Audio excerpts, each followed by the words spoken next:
នៅរាត្រីស្ងប់ស្ងាត់មួយតារានិងលីណាកំពុងដេកសម្រាក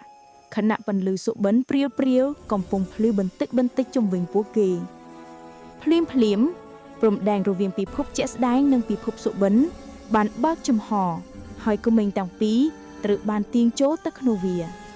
ពេលមកដល់ពួកគេឃើញពិភពសុបិនដ៏ស្រស់ស្អាតពោរពេញដោយពន្លឺនិងអ្វីមួយដែលមើលទៅអស្ចារ្យលើសការគិតញាក់ការពារសុបិនបាត់លេចចេញមិនមែនសម្រាប់បំភ័យទេប៉ុន្តែសូមឲ្យពួកគេចូលរួមជួយសង្គ្រោះពិភពសុបិនមេចាប់ផ្ដើមងងឹតព្រោះអបអាក្រក់កំពុងវាយលុកហើយវាអាចបំផ្លាញសុបិនល្អទាំងអស់តារានិងលីណាមិនមានការភ័យខ្លាចទេ